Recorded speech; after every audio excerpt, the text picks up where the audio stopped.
Bonsoir à tous, j'espère que vous allez bien. Mon nom c'est Kevin Wonder. J'ai eu à cœur de faire cette vidéo-ci suite aux événements qui ont eu à se produire il y a quelques jours de cela, notamment le crash d'hélicoptère qui a eu à décimer plusieurs personnes. D'ailleurs, je tiens à adresser mes prières aux familles des personnes qui ont pu partir dans ce crash d'hélicoptère. Je pense que le départ de Kobe Bryant et de sa fille ont eu à affecter le monde entier, déjà parce que sa fille était une étoile montante du basketball pour son âge et le monde entier la voyait déjà avoir une carrière comme celle de son père. En ce qui concerne Kobe Bryant, je pense que son départ a eu à affecter le monde déjà parce que en tant que sportif, ça a été, ou alors c'est l'un des meilleurs joueurs de tous les temps de l'histoire du basketball. Moi personnellement, en plus de cela, ça m'a affecté parce que il a eu un impact incroyable sur la personne que je suis. Il a eu un impact incroyable et positif sur sa génération et les générations futures. Alors j'ai noté 3 leçons de sa vie et je souhaiterais en fait vous les partager. La première leçon que j'ai eu à prendre de la vie de Kobe Bryant, c'est celle liée au travail, à la consistance, à l'éthique. Denzel Washington, que j'aime bien, tend souvent à dire « Without commitment, you will never start, and without consistency, you will never finish ».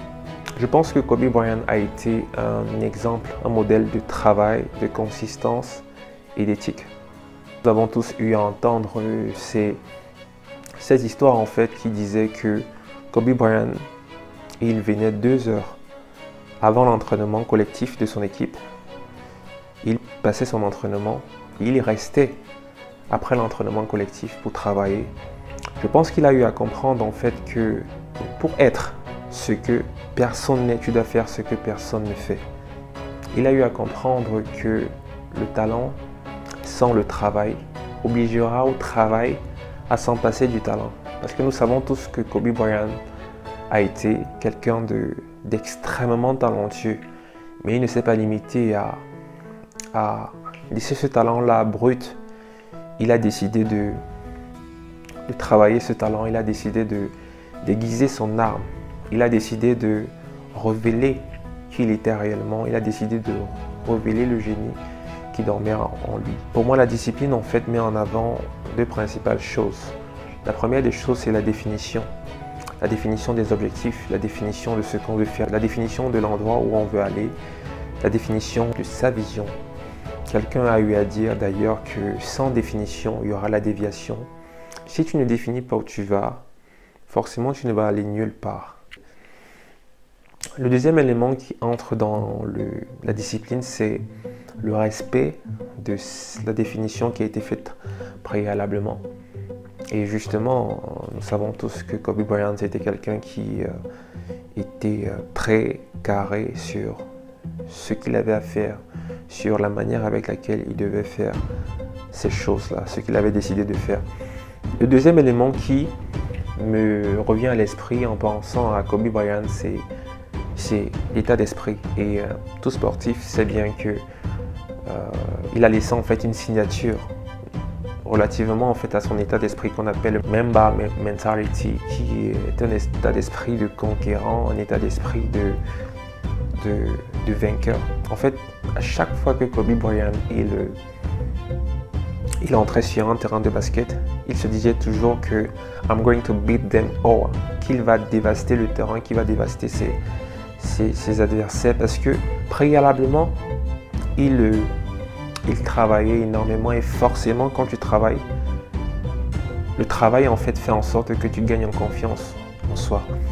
Et si on doit transposer en fait cette confiance en soi, cette mentalité de Kobe Bryant à la vie, on se rend compte qu'en fait c'est quelque chose de fondamental, parce qu'en fait je me suis rendu compte que quelque part ce qui importe, ce n'est pas toujours ce qu'on fait. Ce qui importe, c'est l'état d'esprit qu'on a qu'on fait ce qu'on fait. C'est-à-dire que ce qui importe, ce n'est pas ce que les gens vont dire de qui je suis. Ce qui importe, c'est qui je sais que je suis et où est-ce que je sais que je dois aller. Parce que de nos jours, en fait, si on doit suivre les avis de tout le monde, en fait, on ne va aller nulle part. Donc, il est important d'avoir confiance en soi, d'avoir un état d'esprit focalisé, d'avoir un état d'esprit de vainqueur. Le troisième élément que je peux noter de la vie de Kobe Bryant, c'est un élément qui me touche profondément, c'est-à-dire l'impact, impact. Et Kobe Bryant a été un homme d'impact. D'ailleurs, si aujourd'hui je parle de lui, ne le connaissant pas personnellement, et signifiant que j'ai été profondément touché par son départ, ça veut dire que quelque part, il a eu un impact incroyable sur ma vie. Et je suis sûr et certain que je ne suis pas le seul dans cette situation, sportif ou non sportif, ont eu à sentir quelque chose de sa personnalité. Il a eu à transformer des vies par sa manière de penser, par sa manière de faire. Et c'est là que mon côté chrétien sort un peu, parce que je ne saurais rester indifférent à cette notion d'impact positif. Je pense que, en tant que chrétien, comme je dis, Dieu nous a créés en fait pour être une source de bénédiction pour les autres. En fait, si nous sommes bénis aujourd'hui, ce n'est pas pour rester seul béni, mais c'est pour en retour être une source de bénédiction pour les autres. Un exemple simple qui permet de voir ça, c'est le fait qu'un commerçant est quelque part une source de bénédiction pour un agriculteur. Parce que l'agriculteur, de par ses ressources naturelles, a besoin en fait de quelqu'un qui va lui permettre de promouvoir le travail de sa terre. Et quelque part, c'est le commerçant qui va l'aider en fait à vendre ses produits. Quelque part, le commerçant en fait est une source de bénédiction pour l'agriculteur. C'est un exemple banal qui montre en fait que c'est un peu comme une chaîne alimentaire. Quelque part, si tu décides en fait de ne plus être une source de bénédiction pour les autres, en fait, quelque part, tu vas sortir de cette chaîne alimentaire.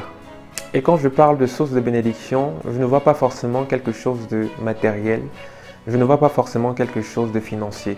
Je pense qu'on peut être une source de bénédiction par son sourire. On peut être une source de bénédiction par sa manière de voir les choses, par sa manière de penser. En fait, je pense que le moyen ultime pour être une source de bénédiction, c'est d'être toi. Parce que comme je l'ai dit tantôt dans la vidéo précédente, nous avons tous été créés de façon unique. Et être toi revient à révéler ou réveiller cette unicité. Et plus que unicité, par essence, signifie quelque chose en fait qui n'est pas trouvé chez les autres. Donc quelque part, réveiller le caractère unique revient en fait à être une source de bénédiction pour les autres. Être toi revient à être une source de bénédiction pour les autres. Merci Kobe pour ta vie. Merci Kobe pour ton impact. Une fois de plus, j'adresse mes prières aux familles affectées par ce crash d'hélicoptère. C'était Kevin Wonder, Salt and Light. Here we go.